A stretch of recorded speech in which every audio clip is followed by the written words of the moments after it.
प्रिय विद्यार्थियों, हम यहाँ पर बीएससी पार्ट सेकंड का paper second systematics of angiosperms का अध्ययन कर रहे हैं।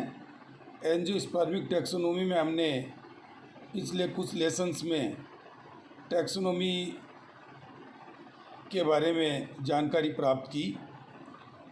हमने पिछले यूट्यूब लेसन में पादप वर्गीकी के साधन अर्थात टूल्स ऑफ टैक्सोनॉमी का अध्ययन प्रारंभ किया था, जिसमें देखा था कि पादप का नामकरण, पादप का डिस्क्रिप्शन और पादप का वर्गीकरण एवं आइडेंटिफिकेशन के लिए कुछ औजारों की आवश्यकता होती है, जिसे हम वर्गीकी के इस क्षेत्र में पादप वर्गीकी के साधन के नाम से जानते हैं। पिछले लेसन में हमने पादप वर्गीकी के साधन के रूप में प्रयुक्त हर्बेरियम का अध्ययन किया था, जिसमें हर्बेरियम के बारे में जो अधिकाधिक जानकारी थी तथा किस प्रकार से हर्बेरियम का निर्माण किया जाता है, हर्बेरियम सीड किस प्रकार से तैयार की जाती है, उससे पूर्व पादप का कलेक्शन और पादप का हर्बेरियम सीड पर अधिरोपण किस प्रकार किया जाता है, ये सब तथ्य हमने पिछले लेसन में देखे थे। आज हम हर्बेरियम का महत्व एवं हर्बेरियम को यूज करने के लिए क्या महत्वपूर्ण सावधानियां बरती जानी चाहिए, इस पर चर्चा करेंगे। पिछले लेसन में हमने टूल्स ऑफ टैक्सोनॉमी के अंतर्गत फील्ड हर्बेरियम आदि का अध्ययन किया। आज हम हर्बेरियम का महत्व, आधुनिक वर्गीकी में पादप संग्रहालय की भूमिका और हर्बेरियम अध्ययन हेतु सावधानियां का अध्ययन करेंगे तथा उसके पश्चात क्लास वर्क दिया जाएगा।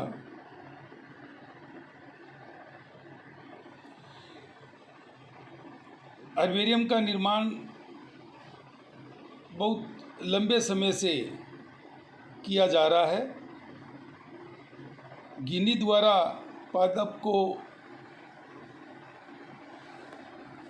कलेक्ट करना तथा उसका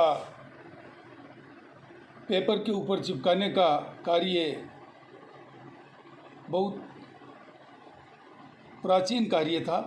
लिनियस द्वारा वर्तमान जो हर्बेरियम है उसकी रूपरेखा दी गई कि प्रत्येक प्लांट को एक अलग से हर्बेरियम सीड के ऊपर चिपका करके और एक संग्रह का रूप दिया गया। आज हम देखते हैं कि हर्बेरियम का ये स्वरूप बहुत वृहद रूप में हमारे सामने पाया जाता है। जैसा कि हमने देखा Paris, royal botanical garden Q, Leningrad व अन्य का हर्बेरियम मिलियंस प्लांट्स के प्रतिरूप लिए हुए है। तो यहाँ पर निश्चित रूप से जो हर्बेरियम बनाने में हमने ऊर्जा प्रयुक्त की है तथा हमने समय दिया है, उसको हम कई प्रकार से पुनः उपयोग में लाते हैं। इसका तात्पर्य ये है कि आज हर्बेरियम हमारे लिए बहुतायत रूप से उपयोगी सिद्ध हो रहा है। हर्बेरियम का महत्व हम निम्न बिंदुओं से समझने का प्रयास करेंगे। पादप अनुसंधान केंद्र अर्थात हर्बेरियम अपने आप में इतना विशाल संग्रहालय निर्मित होने लगा है कि ये पादप अनुसंधान के केंद्र के रूप में स्थापित हैं। प्लांट का एक्सप्लोरेशन जब आरंभ हुआ तो उनका संग्रहालय के रूप में रखना भी उचित था, जिससे कि हम नेचुरल हिस्ट्री को अधिकाधिक किसी स्थान की एक्सटेंसिव और इंटेंसिव एक्सप्लोरेशन के द्वारा अध्ययन कर सकें और इस एक्सप्लोरेशन अनुसंधान के पश्चात हम हर्बेरियम के रूप में उसे संरक्षित करने लगे। इसका तात्पर्य यह है कि पादप अनुसंधान केंद्र के रूप में ये हर्बेरियम विकसित होने लगे। वर्गीकीय शोध कार्य हर्बेरियम वर्तमान समय में जो टैक्सोनॉमिक रिसर्च है, अर्थात टैक्सोनॉमी के अंतर्गत की जाने वाले शोध कार्यों के लिए हर्बेरियम एक उचित प्लेटफॉर्म के रूप में प्रयुक्त हो रहा है, क्योंकि हम जानते हैं कि जो टैक्सोनॉमिक रिसर्च में आवश्यकताएं होती हैं उसमें आइडेंटिफाइड स्पेसिमेंस उपलब्ध होते हैं और विभिन्न क्षेत्रों के, विभिन्न कंट्रीज़ के एक स्थान पर इनकी उपलब्धता टैक्सोनॉमिक रिसर्च को मदद करती है। त्वरित संदर्भ उपलब्ध होता है, अर्थात आज के विशालकाय हर्बेरियम में हम पादप के अध्ययन हेतु रेडी रेफरेंस के रूप में जो सामग्री यहाँ पर उपलब्ध होती है वह हमारे लिए बहुत उपयोगी साबित हुई है। वर्गीकरण निर्माण में सहायता, ये निश्चित है कि जब हम पादप का अध्ययन वर्गीकी के विभिन्न क्षेत्रों के साथ करते हैं तो यह हमें एक सरल एवं स्थायी वर्गीकरण निर्माण में सहायता करता है। संकटग्रस्त जातियों की जानकारी, आज के हर्बेरियम हमें विभिन्न क्षेत्रों में पाई जाने वाली संकटग्रस्त जातियों की जानकारी भी उपलब्ध कराते हैं। They provide the information about और the list of endangered species.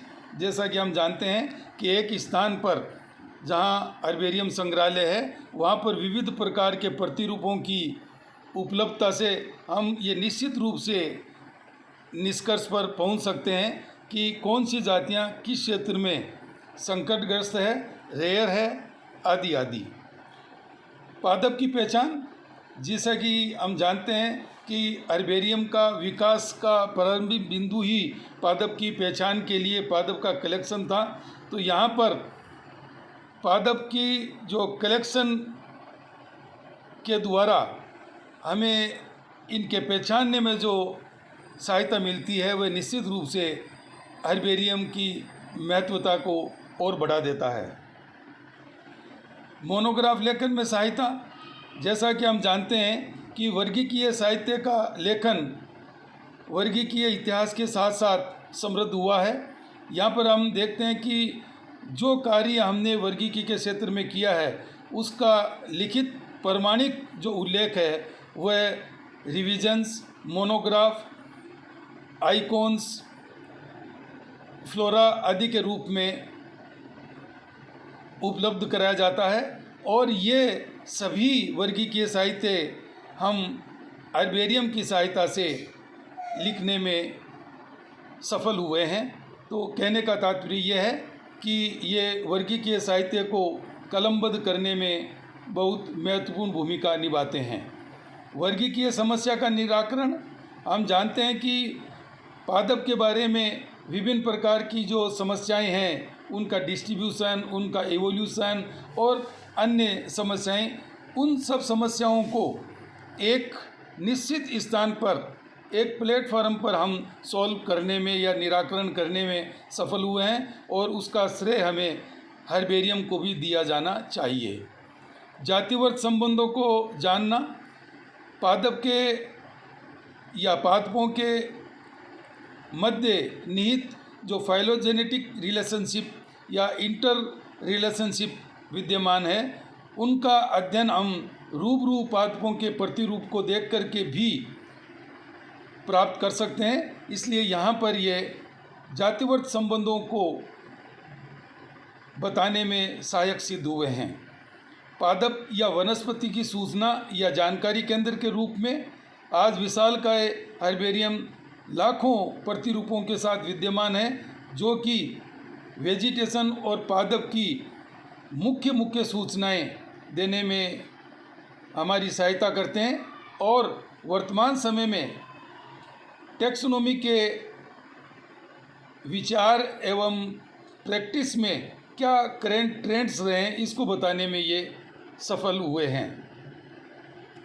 Training centre के रूप में, जैसा कि हम जानते हैं कि ये वर्तमान में जो आधुनिक हर्बेरियम है वहाँ पर इतना वृहद कार्य निहित है कि हर्बेरियम और वर्गीकीय क्षेत्र में किस प्रकार से कार्य करना चाहिए, इसके ट्रेनिंग सेंटर भी ये हर्बेरियम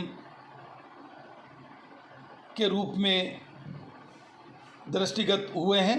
अर्थात यहाँ पर विभिन्न प्रकार के जो ट्रेनीज़ हैं और यंग स्टूडेंट्स हैं उनको हर्बेरियम प्रैक्टिसेस के बारे में ट्रेनिंग भी दी जाने का कार्य किया जा रहा है।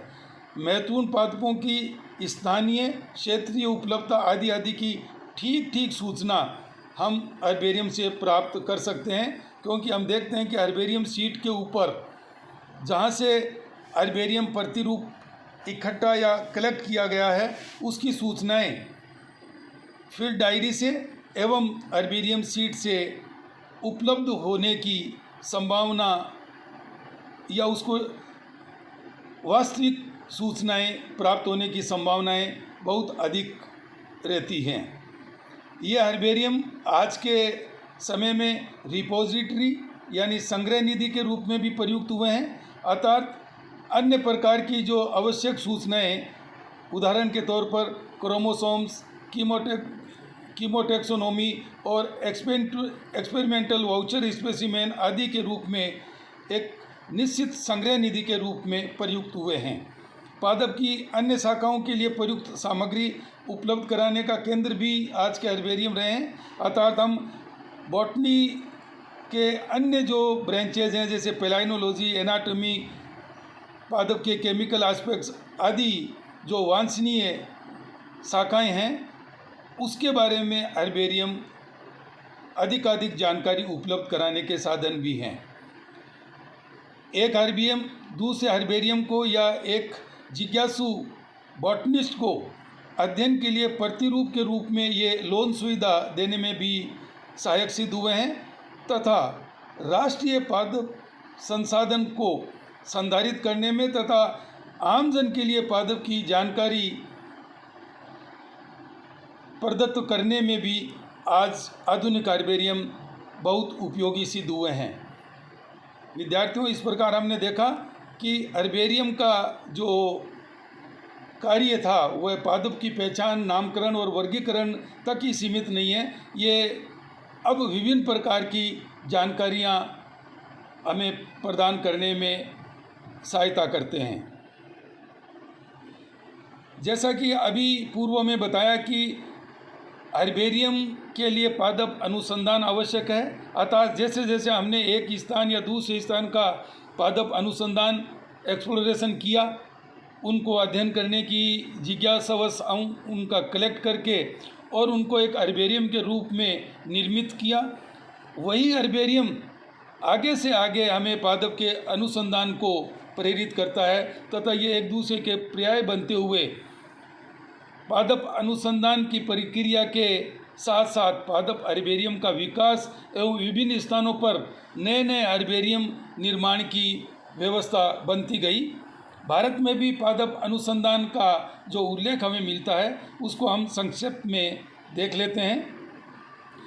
भारत में वनस्पति विज्ञान का प्रारंभ अति प्राचीन काल से ही हो गया था। जैसा कि हमने हिस्ट्री ऑफ टैक्सोनॉमी में देखा, एक विस्तृत वर्णन पाराशर द्वारा रचित वृक्ष आयुर्वेद का मिलता है, जो औषधीय पादप विज्ञान के क्षेत्र में लिखा गया बहुत बड़ा ग्रंथ था एवं ये क्रिश्चियन युग के प्रारंभ से पूर्व ही लिखा जा चुका था।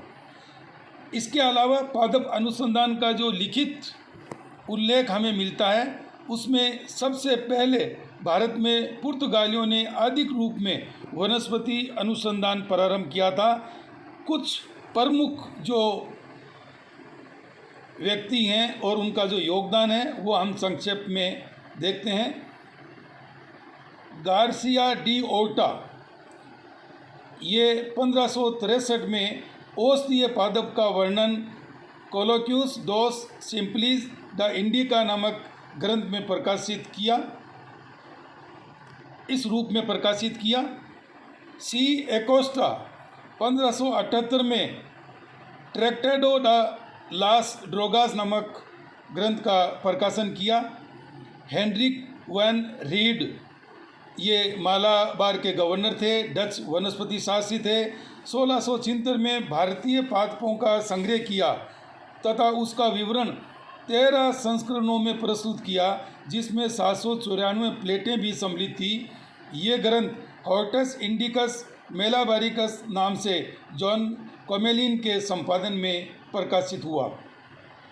जॉन बर्मन द एशुरस जेलेंडिकस नाम से ग्रंथ लिखा और इसमें श्रीलंका एवं भारतीय प्रायद्वीप के पादपों का वर्णन मिलता है। पॉल हरमैन, इन्होंने श्रीलंका एवं भारत से पादप संग्रह किए। 1686 में पैराडिस्कस बोटेनिकस नामक ग्रंथ प्रकाशित किया। बाद में इस पैराडिस्कस बोटेनिकस ग्रंथ को लीनियस ने 1768 में फ्लोरा इंडिका लिखने में उपयोग में लिया। जॉन गेरार्ड कोइनिंग, ये डेनिश वनस्पति शास्त्री थे। भारतीय पादपों के अध्ययन में वृद्धि हेतु इन्होंने द यूनाइटेड ब्रदर्स नाम की संस्था भी स्थापित की थी। मद्रास प्रदेश में इनका अनुसंधान क्षेत्र था। भारतीय पादपों के प्रतिरूपों को रोथ, रेड्स, स्कार्डर के पास भेजा। ये वे वैज्ञानिक तो थे जो वेस्टर्न कंट्रीज़ में यानी ब्रिटेन के आसपास बहुत बड़े वैज्ञानिक और बॉटनिस्ट थे। इनका प्रथम योगदान the plants of the coast of Coromandel नाम से प्रकाशित हुआ, जो 3 संस्करणों में रंगीन प्लेट्स के साथ लिखा गया था। रॉक्सबर्ग फ्लोरा इंडिका नामक ग्रंथ 1828 से 1824 के मध्य प्रकाशित किया। ये अनुपम कार्य था जिसमें भारतीय पादपों का प्रथम बार वर्गीकृत वर्णन दिया गया।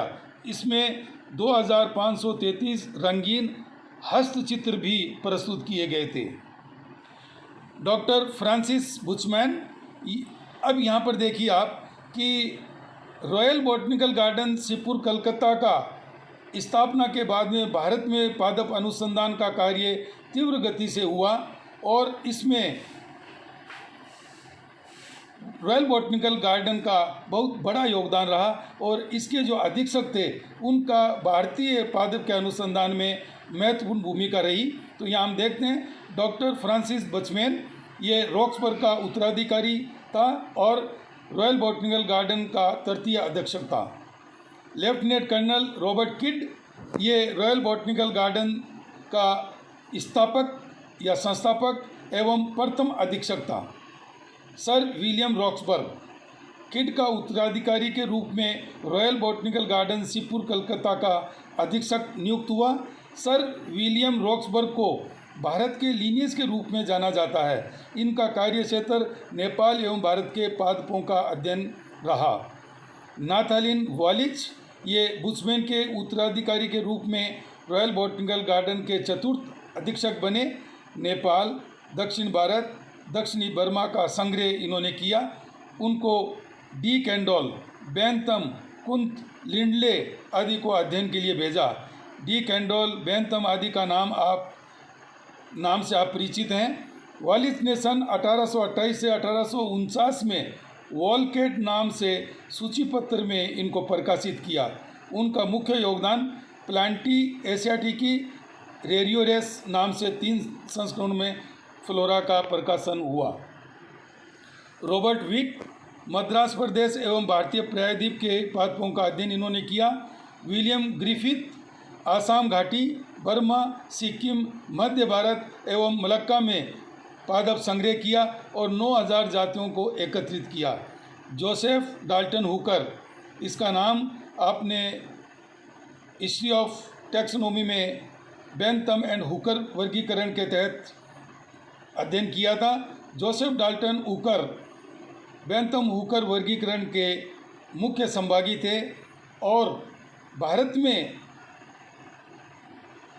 ये आने वाले प्रथम बॉटनिस्ट थे जिन्होंने भारतीय पादपों का एक वृहद अध्ययन किया एवं अपने वर्गीकरण बैंथम एंड हुकर वर्गीकरण में इसको प्रयुक्त किया। 1817 से 1878 का इनका कार्यकाल है, अर्थात इनका जीवन वर्ष है। ये अंग्रेज प्रकृति शास्त्री थे क्यू बॉटनिकल गार्डन क्यू के वनस्पति शास्त्री भी थे। ग्रिफिथ एवं थॉमसन के संग्रह के आधार पर इन्होंने फ्लोरा ऑफ ब्रिटिश इंडिया का लेखन आरंभ किया और ये कार्य 7 संस्करणों में 1873 से 1897 के मध्य प्रकाशित हुआ। विद्यार्थियों, मैं आपको बताऊं, फ्लोरल स्टडी में जब आप देखेंगे मुख्य फ्लोरा, तो भारतीय फ्लोरा में सबसे पहला नाम फ्लोरा ऑफ ब्रिटिश इंडिया का आता है, जो 7 वॉल्यूम्स में लिखा गया और जोसेफ डाल्टन हुकर के द्वारा ये लिखा गया था। स्वयं हुकर ने 1847 से 1851 में मध्य भारत का दौरा किया एवं थॉमसन के साथ हिमालय का गहन अन्वेषण किया। तो यहाँ पर हम देखते हैं कि एक तरफ पादप अनुसंधान के लिए पादप कलेक्शन का जो कार्य हुआ, उससे हर्बेरियम का विकास धीरे धीरे आगे से आगे उत्तरोत्तर बढ़ता गया और एक बड़े स्वरूप में आज हर्बेरियम कई स्थानों पर स्थापित किए गए। यह हम जानते हैं कि हर्बेरियम बनाने में और उसकी तकनीक में कितना कठिन कार्य करना होता है, किस प्रकार से हमें इन कठिन परिश्रम के साथ इनको निर्मित करना होता है। इसलिए यह आवश्यक है कि हर्बेरियम अध्ययन हेतु हमें कुछ सावधानियां भी रखनी चाहिए और वह सावधानियां इस प्रकार से है।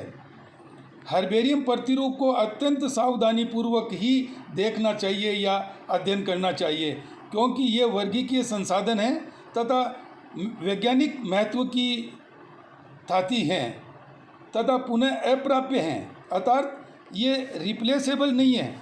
क्योंकि आज के 200 वर्ष पहले जो प्लांट्स इकट्ठा किया गया था और जिसके आधार पर हमने उस पादप या जाति या टैक्सोन का नामकरण किया है, इसलिए उनको बहुत सावधानीपूर्वक हमें अध्ययन करना चाहिए। हर्बेरियम प्रतिरूप सूखे हुए हैं, सीट पर अधिरोपित प्रतिरूप हैं और आसानी से क्षतिग्रस्त हो सकते हैं, अतः उन्हें जब अध्ययन करें तो टेबल पर सीधा यानी फ्लैट रखना चाहिए, वह कहीं से भी मुड़ना नहीं चाहिए। हर्बेरियम प्रतिरूप को सदैव हर्बेरियम अलमारी में ही रखना चाहिए। ये ध्यान रहे कि जब हम हर्बेरियम शीट के साथ कार्य कर रहे हैं तो निश्चित रूप से हम देखते हैं कि कई बार कुछ आवश्यक कार्य का कारण हम इधर उधर हो जाते हैं, तो हमें हर्बेरियम अलमारी में ही उनको यथास्थान रख करके ही आगे के कार्य करने चाहिए। ये नहीं कि हम टेबल पर उनको बिखेर करके चले गए, इससे हमारे हर्बेरियम शीट को नुकसान हो सकता है। हर्बेरियम शीट या प्रतिरूप जब काम में नहीं लिए जा रहे हों तब हर्बेरियम प्रतिरूप को सदैव फोल्डर में रखें, इधर उधर बिखेरें नहीं। जैसे हमने मान लीजिए कि ब्रेसिकेसी कुल के प्लांट्स का अध्ययन कर रहे हैं और हमने 4 प्लांट्स बाहर जो है वो प्रतिरूप निकाल रखे हैं, और जब हमारा काम हो जाए और उसको काम में नहीं लें तो वापस उसे ब्रेसिकेसी के फोल्डर में यथास्थान रखना चाहिए।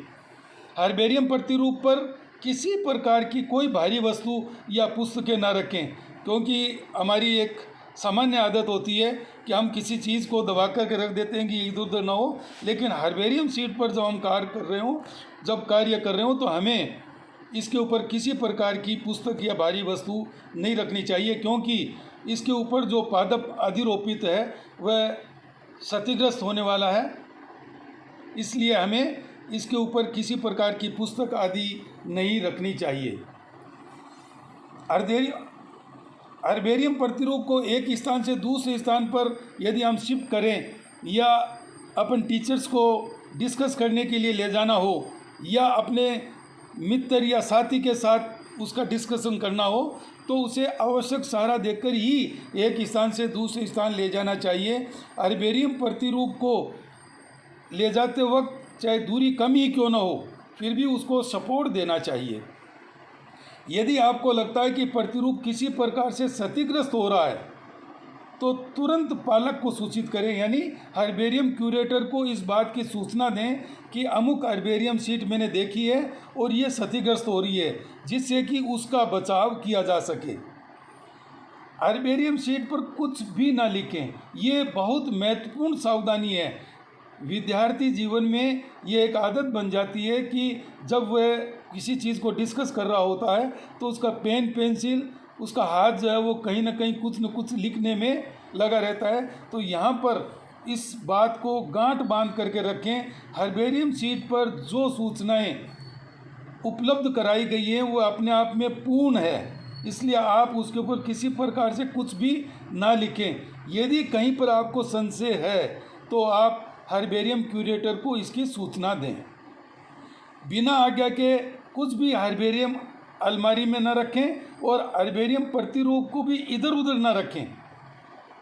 कई बार हम जल्दी में जा रहे हैं तो हमारी हर्बेरियम प्रतिरूप तो हमने अलमारी में रख दी है, लेकिन उसको यथास्थान नहीं रखा, क्योंकि हर्बेरियम सीट जो हैं वो एक मान्य वर्गीकरण के आधार पर रखी जाती हैं और इसके अलावा अपनी पुस्तकें और अपना टिफ़िन भी रख करके चले गए। तो ऐसा हमें हरगिज़ नहीं करना है।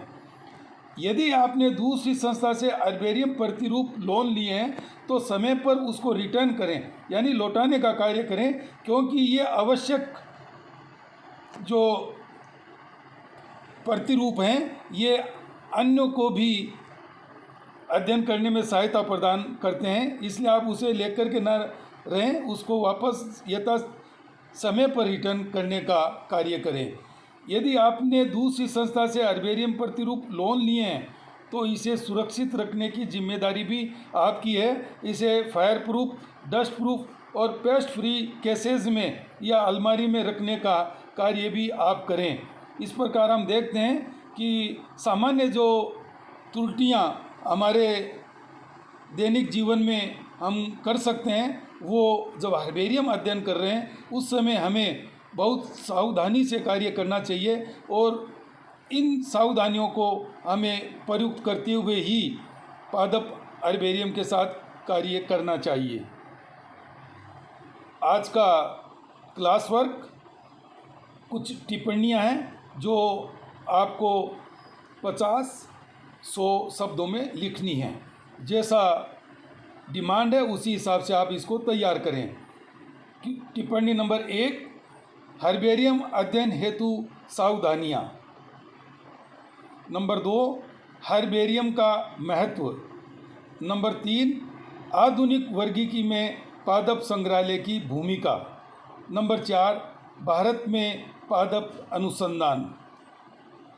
विद्यार्थियों, हम हर्बेरियम के कुछ और टॉपिक जैसे विश्व और भारत के हर्बेरियम की सूची तथा इनके मुख्य हर्बेरियम के बारे में डिस्कस करेंगे और इसी माध्यम से हम पुनः मिलेंगे। धन्यवाद।